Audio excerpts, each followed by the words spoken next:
ഇന്നത്തെ ഭീഷണികളെക്കാൾ ഇതിനേക്കാൾ വലിയ ഭീഷണിയുള്ള കാലഘട്ടത്തിൽ ആദർശ സംരക്ഷണത്തിന് വേണ്ടി സമസ്ത കേരള ജംഇയ്യത്തുൽ ഉലമ രൂപീകരിക്കപ്പെട്ടിട്ടുണ്ടെങ്കിൽ ഇന്ന് നമ്മൾ പറയുന്നു നമ്മളൊക്കെ സമസ്തക്കാരാണ് എന്ന്. സമസ്തയുടെ ചരിത്രം വായിക്കുമ്പോ 30-ലേറെ സംവാദങ്ങൾ കഴിഞ്ഞു പോയിട്ടുണ്ട്.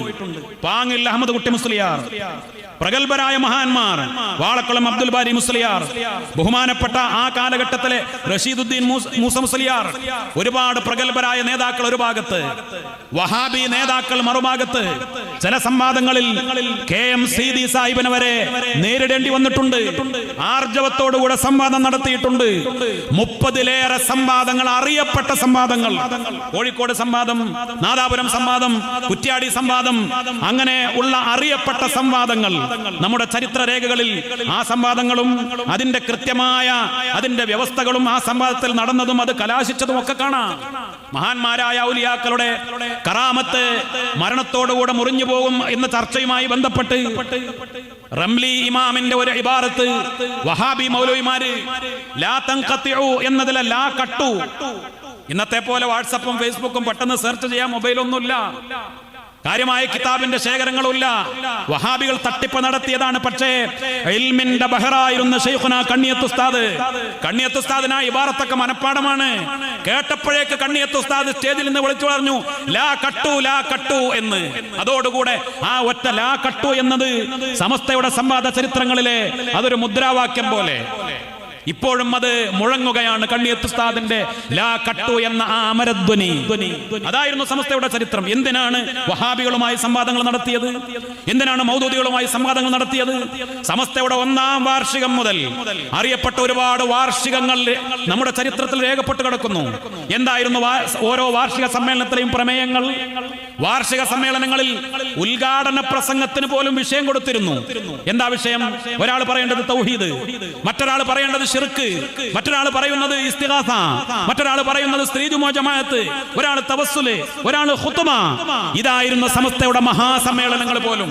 സ്വാഗത പ്രസംഗം മുതൽ ഓരോ പ്രഭാഷകർക്ക് പോലും വിഷയം നിർണയിച്ചു കൊടുത്ത് നിങ്ങൾ ചരിത്രം പഠിക്ക്. ആദർശമായിരുന്നു സമസ്തയുടെ എല്ലാം. ആദർശത്തിന് വേണ്ടിയാണ് സമസ്ത രൂപീകരിക്കപ്പെട്ടത്. അതിനുവേണ്ടിയാണ് മഹാസമ്മേളനങ്ങൾ നടത്തിയത്. അതിനുവേണ്ടിയാണ് സംവാദങ്ങൾ നടത്തിയത്. പതിറ്റാണ്ടുകൾ, ഏറെക്കുറെ 2-3 പതിറ്റാണ്ട്, 10-30 കൊല്ലത്തോളം സമസ്തയുടെ പണി നിരന്തരമായ ആദർശ പോരാട്ടം തന്നെയായിരുന്നു.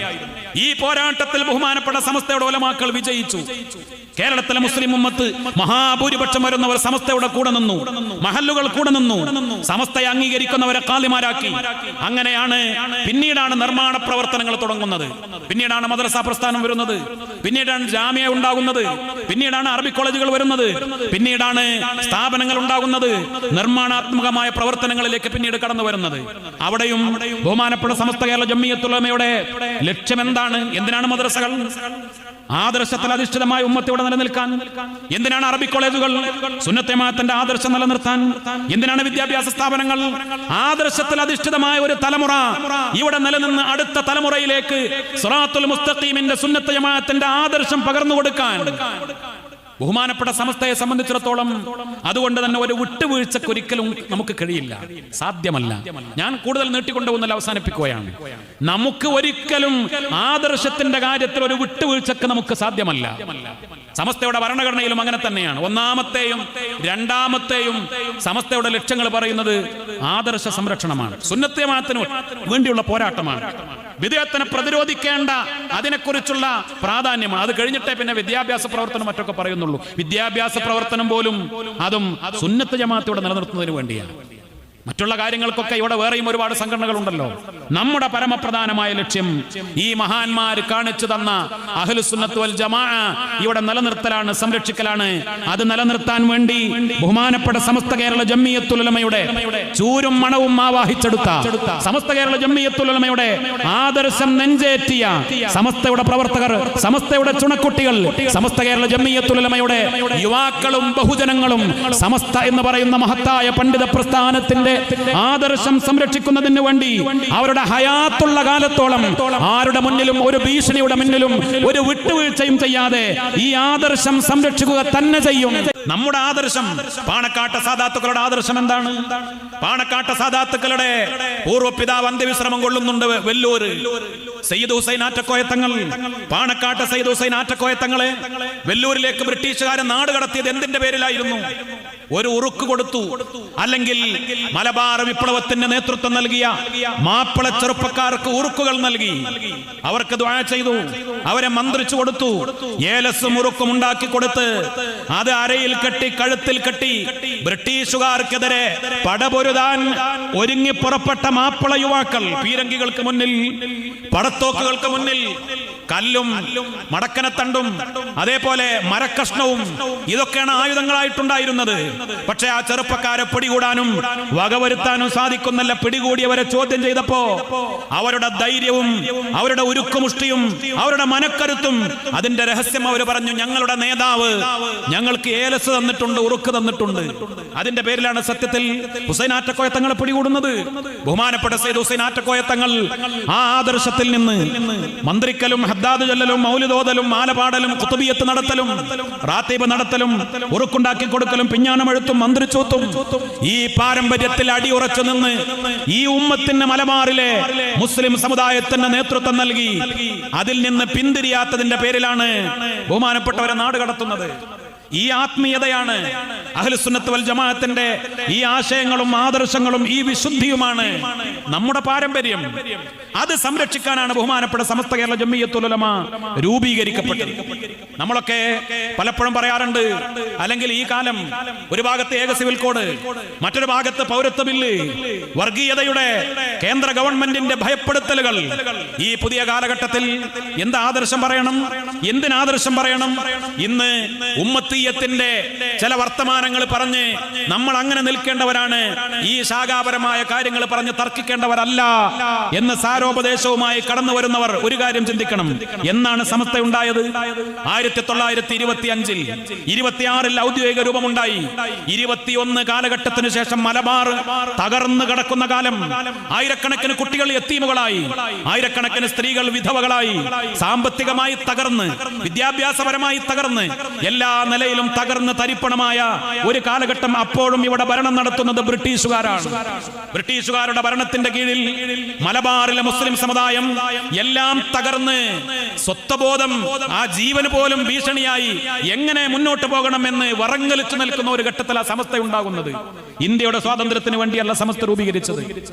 ആ വറങ്ങലിച്ചു നിൽക്കുന്ന മുസ്ലിം സമുദായത്തിന്റെ സാമ്പത്തികമായി തകർന്നു പോയവരുടെ പട്ടിണി മാറ്റാനല്ല സമസ്ത രൂപീകരിച്ചത്. അവിടെ വിദ്യാഭ്യാസ സ്ഥാപനങ്ങൾ ഉണ്ടാക്കാനല്ല സമസ്ത രൂപീകരിച്ചത്. സമസ്ത രൂപീകരിച്ചത് ആദർശം സംരക്ഷിക്കാൻ വേണ്ടിയായിരുന്നു. മലബാറിൽ നിന്ന് തിരുവിതാംകൂറിലേക്കും മറ്റും കുടിയേറി പാർത്ത ആളുകൾ അൽമനാറും മറ്റും വായിച്ച് തിരിച്ചു വന്ന ചരിത്രം നമുക്കറിയാം. ഇവിടെ വഹാബിയത്തെ പ്രചരിപ്പിച്ച സാഹചര്യം നമുക്കറിയാം. അതിനെ പ്രതിരോധിക്കാനായിരുന്നില്ലേ സമസ്ത രൂപീകരിച്ചത്? കാരണം ഈ ദുനിയാവിലെ ഇസ്സത്തോടെ ജീവിക്കണം, പക്ഷെ അതിനേക്കാൾ ആഖിറത്തിലെ ഇസ്സത്തോടെ കൂടെ ജീവിക്കണം. ആ ബോധം അന്നത്തെ തങ്ങന്മാർക്കും ഉസ്താദുമാർക്കും ആലിമീങ്ങൾക്കും ഈ ഉമ്മത്തിന്റെ നേതൃത്വത്തിനുണ്ടായിരുന്നു. ദുനിയാവിൽ ഇസ്സത്തോടെ ജീവിക്കൽ ഒരു കാലഘട്ടത്തിലും ഈ ഉമ്മത്തിനുണ്ടായിട്ടില്ല. മുത്തനബി സല്ലല്ലാഹു അലൈഹി വസല്ലമ തങ്ങളുടെ കാലം മുതൽ കഴിഞ്ഞു പോയ ഏത് കാലഘട്ടത്തിലും ഏത് രാജ്യത്തും എവിടെയും മുസ്ലിം സമുദായം പ്രതിസന്ധികളിലൂടെയും പ്രയാസങ്ങളിലൂടെയും കഷ്ടപ്പാടിലൂടെയുമാണ് മുന്നോട്ട് പോയിട്ടുള്ളത്. ഇനി അവസാനം അന്ത്യനാൾ വരെ അങ്ങനെ തന്നെയാണ് ഈ ഉമ്മത്തിന്റെ ചരിത്രം മുത്തനബി പ്രവചനം നടത്തിയതും. ഇവിടെ സുഖലോലുപരായി അങ്ങനെ ജീവിക്കാമെന്ന് മനസ്സിലാക്കണ്ട. നമ്മുടെ ഒന്നാമത്തെ അജണ്ട ദുനിയാവല്ല. ഇവിടെ നമുക്ക് നല്ല പണം വേണം, പത്രാസ് വേണം, വിദ്യാഭ്യാസം വേണം, സ്ഥാനമാനങ്ങൾ വേണം. ഇവിടെ ഇസ്സത്തോടെ കൂടെ ജീവിക്കണം. ഈ ദുനിയാവിൽ ഇസ്സത്ത് വേണ്ട എന്ന് പറയുകയല്ല, പക്ഷേ അതിനേക്കാൾ ആഖിറത്തിലെ ഇസ്സത്ത്, ഈമാനോടുകൂടെ മരണപ്പെടണം, ഹുസ്നുൽ ഖാത്തിമത്തോടുകൂടെ മരിക്കാൻ കഴിയണം. തവഫനാ മുസ്ലിമീന വഅൽഹിഖ്നാ അൽഹിഖ്നാ ബിസ്സാലിഹീൻ. ഈമാൻ രക്ഷപ്പെട്ട് മരിക്കാൻ കഴിയണം. മഹാന്മാരോട് കൂടെ സുഖലോക സ്വർഗ്ഗത്തിൽ ഒരുമിച്ച് കൂടാൻ കഴിയണം. അതിന് സിറാത്തുൽ മുസ്തഖീമിലൂടെ സംരക്ഷിക്കപ്പെടണം. അതിന് അഹ്ലുസ് സുന്നത്ത് വൽ ജമാഅ ആ വിശുദ്ധമായ പാരമ്പര്യത്തിൽ ഇവിടെ നിലനിൽക്കണം. ഹദ്ദാദ് ചൊല്ലിയവർ, മൗലിദ് ഓതിയവർ, അസ്മാഉൽ ഹുസ്ന ചൊല്ലിയവർ, സ്വലാത്ത് ചൊല്ലിയവർ, നബിദിനം നടത്തിയവർ, നമ്മുടെ ആചാരങ്ങളും അനുഷ്ഠാനങ്ങളും കൊണ്ടു നടന്നവർ, ഈ വിശുദ്ധമായ പാരമ്പര്യത്തിൽ ജീവിച്ചവർ, അവരാണ് നമ്മുടെ മുന്നിൽ നൂറുകണക്കിന് അടയാളങ്ങൾ മഹാന്മാര് പഠിപ്പിച്ചത്, മുത്തനബി സല്ലല്ലാഹു അലൈഹി വസല്ലം തങ്ങൾ പഠിപ്പിച്ചത്, നല്ല അന്ത്യത്തിന്റെ അടയാളങ്ങൾ കൃത്യമായി നമ്മുടെ മുന്നിൽ കാണിച്ചു തന്ന് വുളൂഓടുകൂടെ മരണപ്പെട്ടവർ ആരാണ്, കലിമ ചൊല്ലി മരണപ്പെട്ടവർ ആരാണ്, പുഞ്ചിരിയോടുകൂടെ മരിച്ചവർ ആരാണ്, നല്ല ദിവസങ്ങളിലും മാസങ്ങളിലും രാവുകളിലും നമ്മുടെ നേതാക്കൾ, സമസ്തയുടെ പ്രവർത്തകർ, സാധാരണക്കാർ, തങ്ങന്മാർ, ആയിരക്കണക്കിന് ആളുകളുടെ അവരുടെ അന്ത്യനിമിഷങ്ങൾ അഭിമാനത്തോടുകൂടെ നമ്മൾ പറയാറുണ്ട്. എന്തുകൊണ്ട് അവർക്ക് ആ ഭാഗ്യം ലഭിച്ചു? സുന്നത്ത് ജമാഅത്തിന്റെ പാരമ്പര്യം നിലനിർത്തിയത് കൊണ്ട്. ഒരു ചെറിയ വിട്ടുവീഴ്ചയില്ലാതെ കണിശതയോടുകൂടെ സുന്നത്ത് ജമാഅത്ത് ആരുടെ മുന്നിലും പണയപ്പെടുത്താതെ ആദർശത്തിന് വേണ്ടി നിലകൊള്ളുകയും ആദർശം ജീവിതത്തിൽ പകർത്തുകയും ആദർശത്തിൽ അധിഷ്ഠിതമായ വിശുദ്ധമായ ദീനിന്റെ ആത്മീയത അത് കൊണ്ട് നടക്കുകയും ചെയ്തതുകൊണ്ടാണ് അവർക്കൊക്കെ ആ വിശുദ്ധമായ യാത്രക്ക് പടച്ചറബ് അവസരം കൊടുത്തത്. അതിവിടെ നിലനിൽക്കണം. അതിനാണ് ബഹുമാനപ്പെട്ട സമസ്ത കേരള ജംഇയ്യത്തുൽ ഉലമ അന്ന് രൂപീകരിച്ചത്.